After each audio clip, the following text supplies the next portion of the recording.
see everyone again. You know, Coach Hudd talked about the schedule going a little bit later. Well, I think it's for the coaches more than anything. I don't want to lose a coach, get out there in that heat, but I tell you, excited to get another game part of our season kicked off. I think one of the things that I want to mention is pretty unique. 5th year, we haven't had to change offensively the coaching staff. That's pretty strong. And what it allows me to do, when we game plan collectively, it's a collective effort. It's Coach Lovings, Coach Rodrigue, Coach Munoz, Coach Stringer, and to have those guys in the foxhole with you is pretty special. So that what makes my job much easier. They're very talented coaches. I don't have to ever worry about their positions. It's handled. And we've gotten to the point where we don't even have to talk. We know what each other's thinking. We know what each step is. So that's really an exciting deal for me as we enter the 2015 campaign. You know, when you start talking offensive football, there's certain things I'm always going to address and focus on. And the number one thing is taking care of the football. Pretty evident. You go back to the past. When we've taken care of the football, our opportunity for success has been very, very good. And so that will again be our number one stressor as we focus in on this season. And then the next thing I would say, you know, as you enter new seasons in any sport at any level, it's the ebb and flow. Some have gone and some have come.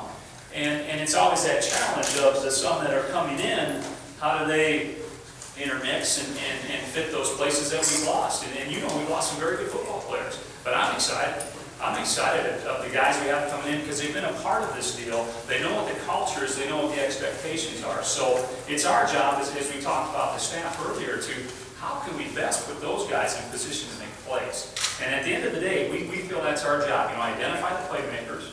And then as we go and as the season unfolds, we always try to mold what we do around those guys. And so, you know, I'm excited for it. I'm excited because we're going to be new, we're going to be different, but it's going to be an exciting new and different. So that's what we're looking forward to, and obviously we get a jump start tomorrow on that as far as getting on the field. Our guys have been going since January, though. This is just a continuation of what they've been doing.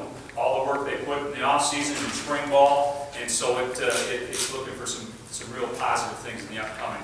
You know, for me, it starts up front, and Coach Rodrigue does a tremendous job with our guys, and you know, it always starts with us for our center. If you look at our history, it's been pretty strong now. Andre Hubal, what he did here was phenomenal. And then we had that big question mark. Also, Terry Johnson. Look what he comes in and does. So I'm looking forward to it. I think Coach Rod has a great plan there. We need to develop some depth, but Eddie Gordon showed good signs this spring. And then you got the 2 cohorts with him with Mike Quaid and Octavian. I don't know how many games they started, but it's been an awful lot. And so then with Donovan Williams coming on last year, I think we're going to be really solid there. We need some of the younger guys, you know, guys that you haven't seen as much, but I thought really had some promising springs. Coach mentioned a few of them, but Grant Horst is one that's kind of been a little bit had an injury issue, but has really been really strong. And then also the Ackman Withrow. Boy, good young-looking talent. So then the influx of the new guys, I'm excited for that spot.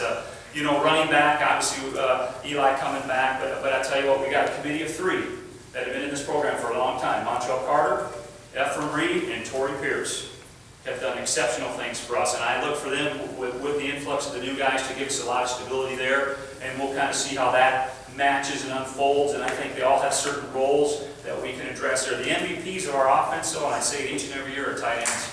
What we ask them to do in the run, the pass, and the throw game is phenomenal. We've had some good ones here in the past.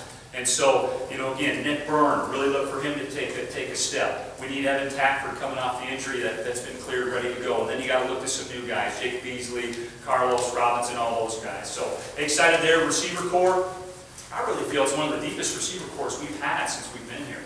And obviously we're looking for Jamal to come back and do some exceptional things there. And then, boy, there's just a talented guys. That's where I want to see what happens. Because I think we've got some guys, you know, Devin Scott, Jared Johnson, some guys that have been on the cusp. Gabe, a year older. What impact do they make? Because I'm looking for impact players all around. And so I'm excited. We've got some guys there, and now it's going to be fun kind of putting them into the places they need to be. But it's very exciting. And at quarterback, I got to answer every question about the quarterback. So I probably need to address that. But I know this. We got some talented kids. They've been working very hard.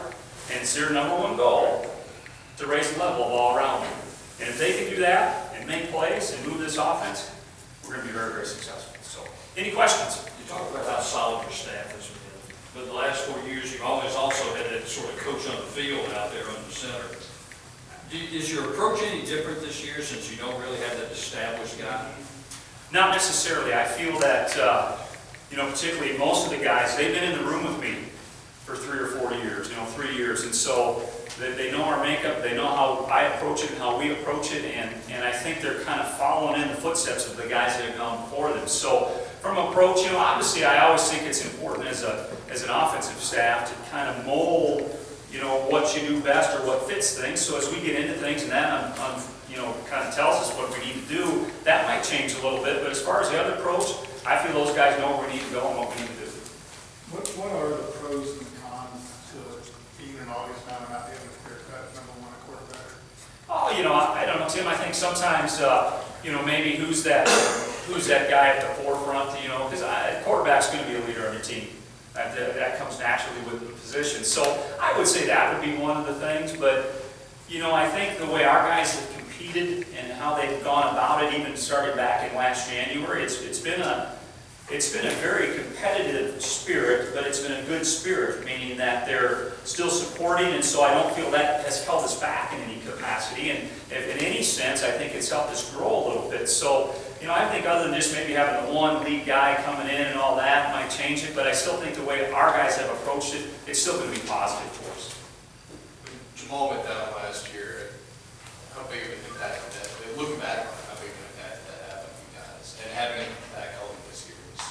Yes, I would say it was great. It was a very big impact. As you know, Jamal in the past, in his history, his playmaking ability, offense is about that. It's about guys making plays, and you pull one of those guys out with that magnitude, yeah, it was a big change.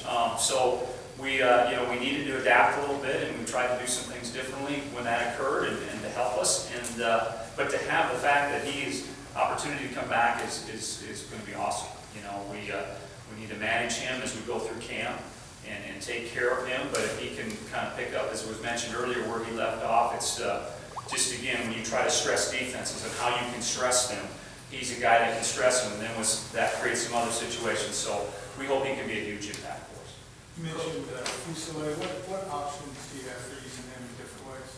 I think Gabe is a guy that he's an exceptional student of the game, understands what we're doing very, very well. We moved him all over this spring, mainly still within the receiver position, but allowing us flexibility inside, outside, and different things along that line, just to, if we become a depth situation or where can he best fit. So it just gives us the luxury to have more depth and to move some of the parts and the pieces around and hopefully help him fit the best where we can make plays. So that's how I see him helping us.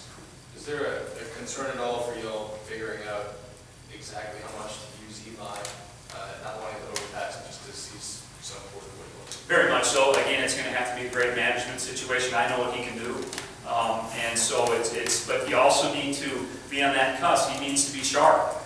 And so we need to manage that. And Coach Lovians and I, we've all talked about that. And that will be something that we address as we go through camp. And get him enough, but put him in situations to hopefully help him sharpen his blade, so to speak, but not jeopardize anything. What is your best option for an Alonso type short yardage situation, and could Jalen be effective in it? He could be, absolutely. If you go back to, 2 years ago, bowl game, Jalen was a little bit of that type of a feature for us. So he does bring that size and dimension and the ability to run the ball. So that's something as I kind of see how things unfold, that I think he could be a guy that could fit that big Alonso role. Obviously Alonso, we used him a bunch in every situation, but obviously in that short yardage situation, he was very important to us. So I do see Jalen as that possibility and kind of seeing how things play out either way, and think he could bring that to us, absolutely. The quarterback position, is that something that if you'll decide on one person, so there's still be other packages for guys that you put in Yes, I think so. If we would find that multiple quarterback packages can help us be better and help us be, greater difficulty to defend, I think we'll definitely explore that. I always play in that position.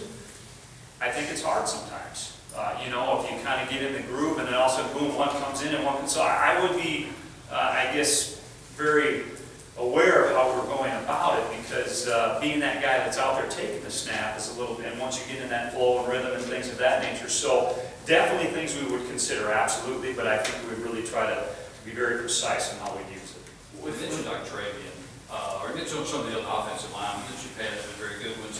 He's sort of quietly been a guy that's been starting for you for 2 years. You know, Travian's been phenomenal. I guess the biggest thing is he's been so good with the mental part of it. You know, starting as a young player and probably was a little bit behind physically, but now as he's matured and things have come along, he's just continued that with knowing what to do, and the way Travian goes about his life just lends itself to success. And so that's why he's been so good for us. And again, you know, between he and Mike, those are the two that need to lead us up front this year. With a 3 quarterback race instead of 2, how difficult for you is it kind of making sure you delegate the right amount of reps with the first, with the second, where you get a look of, you know, what you really want? Yeah, I need to be very conscious of that as we go through camp. I will be trying to track that as I go through camp, but I'm going to tell the guys today, you know, when we get a chance to see them for the first time, they get evaluated in everything they do. I might be making a decision, we're throwing routes on air. Because obviously if there's only one ball, only one guy can be in there at a time. So I will manage that, and as I go through and script things, I've already scripted all the plays for camp. I try to think who would be in at that time to try to see them in a particular situation. So I'm trying to put those guys in that situation to allow us to get a great evaluation. But then again, they're going to be evaluated in everything they do. They're going to be evaluated how they sit in the meeting, how they address their team, how they handle things, how they handle the huddle, how they handle the players. And so that will be one big part of it, but it's really an all-encompassing evaluation. Is that maybe the tipping point for you, the outside aspect? Because it seems like a lot of it is kind of even keel. Yeah, absolutely for me, because you know, again, I'm a firm believer that in this position, their number one goal is to get the 10 around them to play better. Because if they do, they're going to be very, very good. So how do they do that? You know, maybe they need to address an offensive lineman a little bit different than Eli or something, but there has to be something, or can they have the ability to make that play to get those guys to rally and go make plays for them? Because when we get that happening, then the success, I think, just continues to rise. Okay, anything else, guys? All right, great. Thank you, guys. Thank you, Coach.